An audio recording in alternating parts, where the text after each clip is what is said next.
আসসালামু আলাইকুম। আজ 25 জুলাই 2024 খ্রিস্টাব্দ, 10 শ্রাবণ, 1431 বঙ্গাব্দ, 18 মহররম, 1446 হিজরি, বৃহস্পতিবার। সংবাদ পাঠ করছি মনির হোসেন কামাল। প্রথমেই শুনবেন সংবাদ শিরোনাম। আগুন সন্ত্রাসে ক্ষতি কয়েক হাজার কোটি টাকা। কারফিউ শিথিল করেছে সরকার। পটুয়াখালীতে স্বামী স্ত্রীর মরদেহ উদ্ধার। একাদশে ভর্তির সময় বাড়ল। ক্লাস শুরু 6 আগস্ট। স্থানীয় সরকারের 223 পদে উপনির্বাচন স্থগিত। মালয়েশিয়াকে উড়িয়ে সেমিফাইনালে বাংলাদেশ। ভুটানকে হারিয়ে পরাজয় বাংলাদেশের। মাইকিংয়ে রেকর্ড করা হয় লোকবেতারে। শুনলেন সংবাদ শিরোনাম, এবার বিস্তারিত। আগুন সন্ত্রাসে ক্ষতি হয়েছে কয়েক হাজার কোটি টাকা।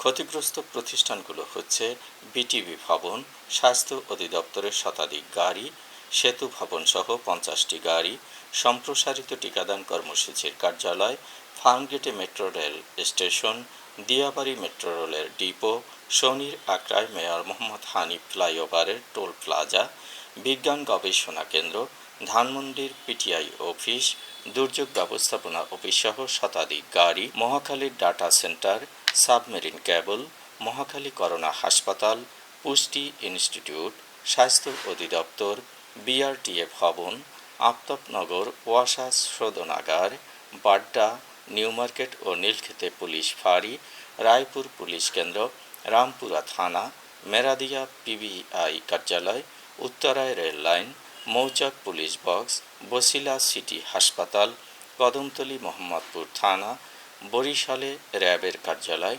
ফকিরাপুল পুলিশ বক্স, উত্তরা পুলিশের ডিসির কার্যালয় ও টিএসসির আঞ্চলিক অফিস, টাঙ্গাইল, গাইবান্ধা বগুড়া আওয়ামী লীগ কার্যালয়, গাইবান্ধায় রেল লাইন, জাসদ কার্যালয়, মুক্তিযোদ্ধা কমপ্লেক্স, সাংস্কৃতিক জোটের কার্যালয়, পুলিশ বক্স, ভূমি অফিস, রেল স্টেশন, সরকারি শাহ সুলতান কলেজ, সদর থানা, সিটি ব্যাংক ও ন্যাশনাল ব্যাংক, কোনাবাড়ি পুলিশ থানা, বাসন থানার চৌরাস্তা পুলিশ বক্স, গাজীপুর সিটি কর্পোরেশনের আঞ্চলিক কার্যালয়, টঙ্গীতে ডেস্কোর বিদ্যুৎ কেন্দ্র, বেক্সিমকো গার্মেন্টস, টঙ্গী থানা, নারায়ণগঞ্জ জেলা হাসপাতাল, নারায়ণগঞ্জ সিটি কর্পোরেশন ও নারায়ণগঞ্জের একটি গার্মেন্টস ফ্যাক্টরি। কারফিউ শিথিল করেছে সরকার। বেশিরভাগ জেলায় দিনের বেলায় কারফিউ শিথিল থাকছে। সন্ধ্যা থেকে পরের দিন সকাল পর্যন্ত চলছে কারফিউ। কারফিউ ভঙ্গ করায় 1 বছরের সাজা ও জরিমানা করা হচ্ছে। বরগুনায় আজ সকাল 8টা থেকে বিকাল 6টা পর্যন্ত কারফিউ শিথিল। বরগুনা জেলা প্রশাসক মোহাম্মদ রফিকুল ইসলাম জানিয়েছেন, জনসাধারণের সুবিধার্থে কারফিউ শিথিল করা হয়েছে, তবে ধ্বংসাত্মক কাজে লিপ্ত হলে তাদের বিরুদ্ধে কঠোর ব্যবস্থা গ্রহণ করা হবে। বরগুনা সহ কয়েকটি জেলায় নৌবাহিনীর সদস্যরা দায়িত্ব পালন করছেন। চলছে সাধারণ ছুটি। কারফিউ চলাকালীন সেবা কাজে নিয়োজিত কর্মীরা নির্বিঘ্নে চলাচল করতে পারবেন। অন্য কেউ বিশেষ কারণ ছাড়া ঘর থেকে বের হতে পারবেন না। সাংবাদিকরা কার্ডসহ বের হতে পারবেন। সীমিত আকারে চলছে অফিস আদালত। আজ 11টা থেকে বিকেল 3টা পর্যন্ত খোলা ছিল। চলছে ব্যাংকের লেনদেন। বাস, লঞ্চ সহ গণপরিবহন চলাচল করছে। খুলেছে গার্মেন্টস সহ ব্যবসা প্রতিষ্ঠান। পটুয়াখালীতে স্বামী ও স্ত্রীর অর্ধগলিত মরদেহ উদ্ধার করেছে পুলিশ। গতকাল বিকেলে কালিকাপুর ইউনিয়নের বহালগাছিয়া টেংরাখালী গ্রামের নিজেদের বদ্ধ বাড়ি থেকে তাদের মরদেহ উদ্ধার করা হয়। নিহত আশরাফ আলী খেপুপাড়া সরকারি মডেল মাধ্যমিক বিদ্যালয়ের শিক্ষক ছিলেন। তার স্ত্রী হোসনে আরা বেগম ছিলেন গৃহিণী। আশরাফ আলীর বড় ছেলে হিমু চাকরির সুবাদে ঢাকায় থাকেন। গত 3 দিন ধরে তাদের মোবাইল ফোনে না পেয়ে প্রতিবেশীদের সঙ্গে যোগাযোগ করেন। পরে বাড়ির প্রধান গেট ভিতর থেকে বন্ধ থাকায় প্রতিবেশীরা দেয়াল টপকে ভিতরে ঢুকে মরদেহ দেখতে পেয়ে পুলিশে খবর দেয়। এ সময় তাদের ঘরের দরজা খোলা ছিল। ধারণা করা হচ্ছে জমি নিয়ে বিরোধে তাদেরকে হত্যা করা হয়েছে। 28 জুলাই থেকে আবারও শুরু হবে একাদশ শ্রেণীতে ভর্তির কার্যক্রম। এ প্রক্রিয়া চলবে 1 আগস্ট পর্যন্ত।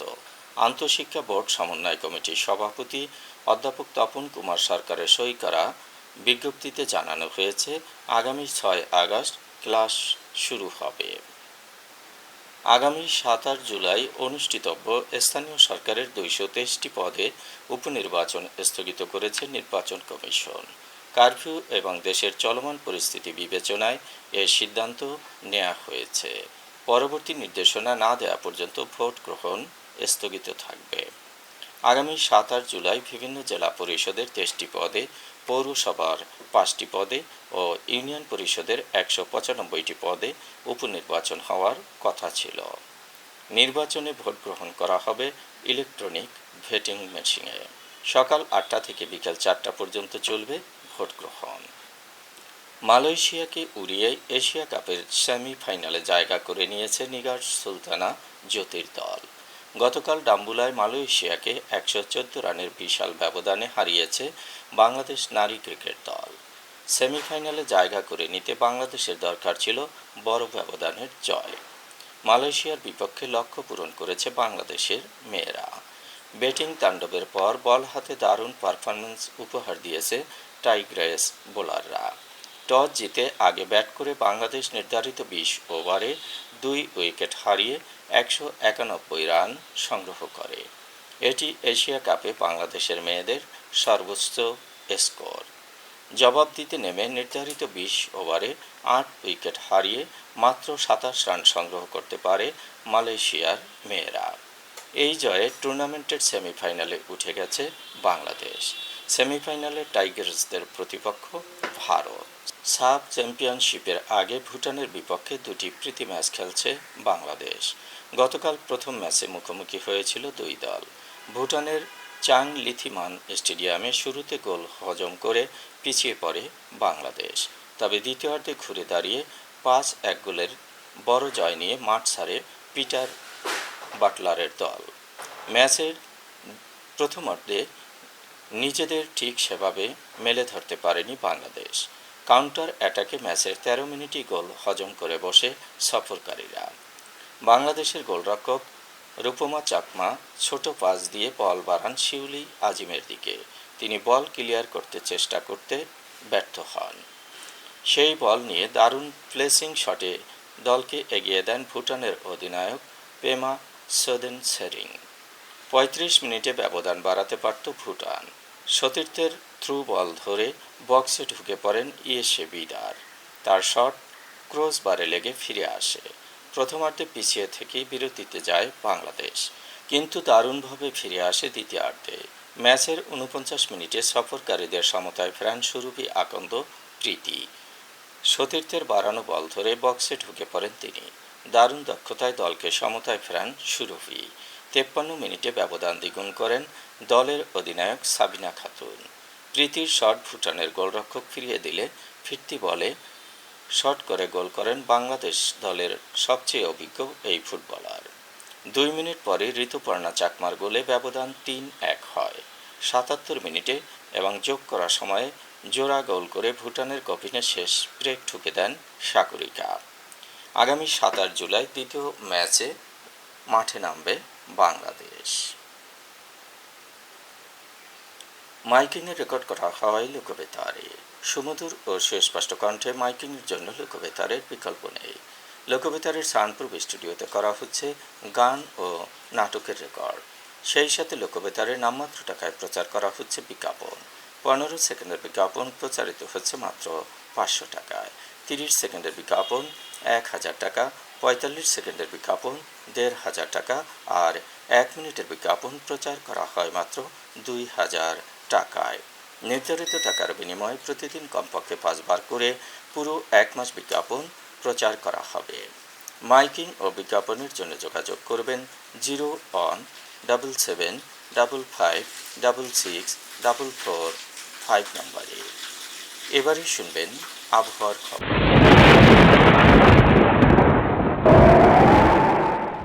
মৌসুমী বায়ুর অক্ষ পাঞ্জাব, হরিয়ানা, উত্তরপ্রদেশ, বিহার, পশ্চিমবঙ্গ ও বাংলাদেশের মধ্যাঞ্চল হয়ে আসাম পর্যন্ত বিস্তৃত। এর একটি বর্ধিত অংশ উত্তর বঙ্গোপসাগর পর্যন্ত বিস্তৃত রয়েছে। মৌসুমী বায়ু বাংলাদেশের উপর সক্রিয় এবং উত্তর বঙ্গোপসাগরে মাঝারি থেকে প্রবল অবস্থায় রয়েছে। ঢাকা, রংপুর, রাজশাহী, ময়মনসিংহ, খুলনা, বরিশাল, চট্টগ্রাম ও সিলেট বিভাগের কোনো কোনো জায়গায় অস্থায়ীভাবে দমকা হওয়া সহ হালকা থেকে মাঝারি ধরনের বৃষ্টি অথবা বজ্রসহ বৃষ্টি হতে পারে। সেই সাথে দেশের কোথাও কোথাও মাঝারি থেকে অতি ভারী বর্ষণ হতে পারে।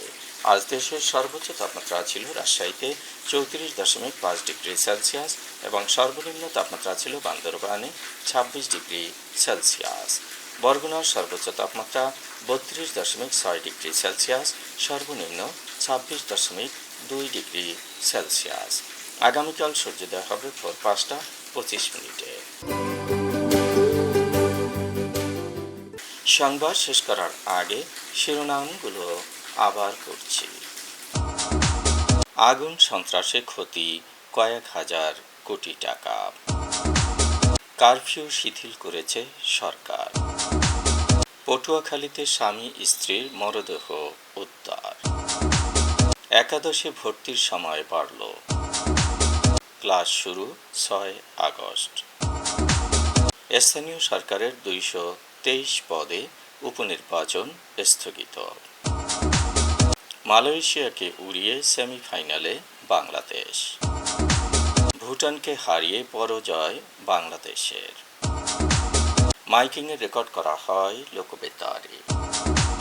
সংবাদ শেষ করার আগে জানিয়ে দিচ্ছি লোকবেতারে সংবাদ জানানোর মোবাইল নাম্বার। আপনার এলাকার গুরুত্বপূর্ণ সংবাদ জানাতে ফোন করুন 0-177556644 নম্বরে। আর লোকবেতারের সাথে যুক্ত হয়ে গান শুনতে চাইলে SMS করুন 01782973478 নম্বরে। মোবাইল করবেন 01959438545 নম্বরে। বিশ্বের সব জায়গা থেকেই শুনতে পারবেন লোকবেতার। লোকবেতার FM.org ওয়েবসাইটের মাধ্যমে শুনুন সরাসরি অনুষ্ঠান। সংবাদ পাঠ এখানেই শেষ করছি।